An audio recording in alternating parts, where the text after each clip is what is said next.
প্রতিযোগিতা হচ্ছে, এটি কিন্তু আমরা শুধু দড়ি রূপে বিবেচনা করব না, তার খেলা দেখানোর উপরেও কিন্তু বিবেচনা থাকবে, পারফরমেন্সের উপরে।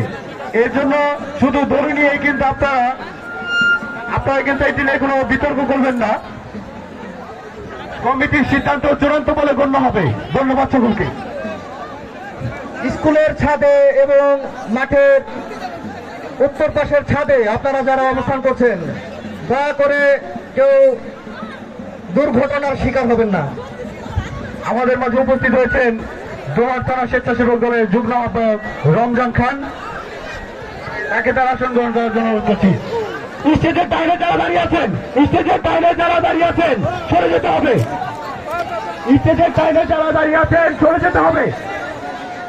কেউ স্টেজের সামনে দাঁড়াতে পারবেন না। আমাদের ডান পাশে, স্টেজের ডান পাশে সাউন্ড সিস্টেম আছে।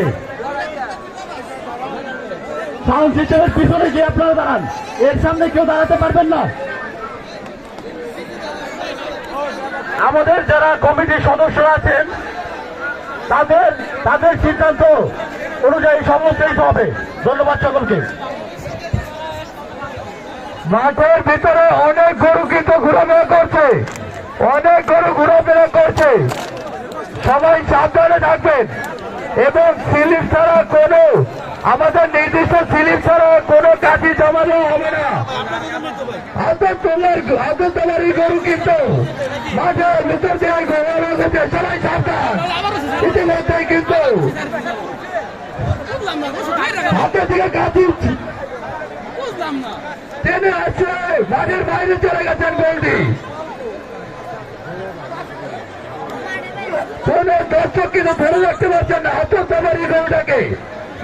অনেক পাগলা গরু মাঠের চারপাশে কিন্তু গরু ঘোরাফেরা করছে।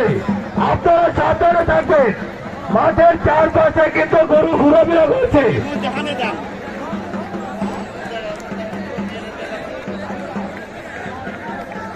মাঠে কোনো বিশৃঙ্খলা চলবে না। আমাদের কমিটির লোক আছেন।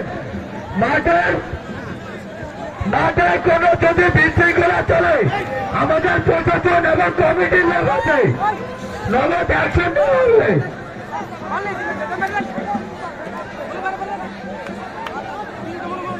যারা মারামারি করছেন সাবধান। আমাদের প্রশাসন এবং কমিটির লোক কিন্তু দ্রুত দিতে গেছেন।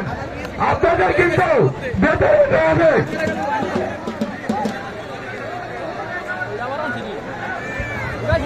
কোন গরুওয়ালা কিন্তু লাঠি নিয়ে মাঠে প্রবেশ করবেন না। দয়া করে কোন রকম বিশৃঙ্খলা সৃষ্টি করার চেষ্টা করলে যথাযথ আইন কিন্তু আপনাদের প্রয়োগ করা হবে।